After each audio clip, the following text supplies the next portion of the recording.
आंबा हातात आणलेत खरं, पण आंबा आमटोर लागतायत, घेऊन काय फायदा? आता आताचा आंबट तसं आहे बघ, भेटून काय? काय फायदा नाही निघालाय. मग हे काय हातात आंबा दिसतात तर खरं, हे काय किती आंबा आणले हो? काय आंबा आणलाय?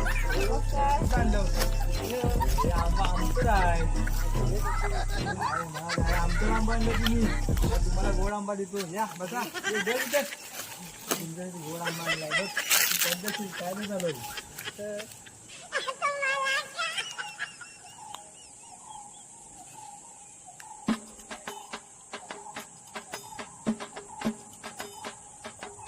खाऊन बघ. खाऊन बघ. कसं आहे? हा? हे आमचं आंबा आणलं तुम्ही. बागेतलं आणलं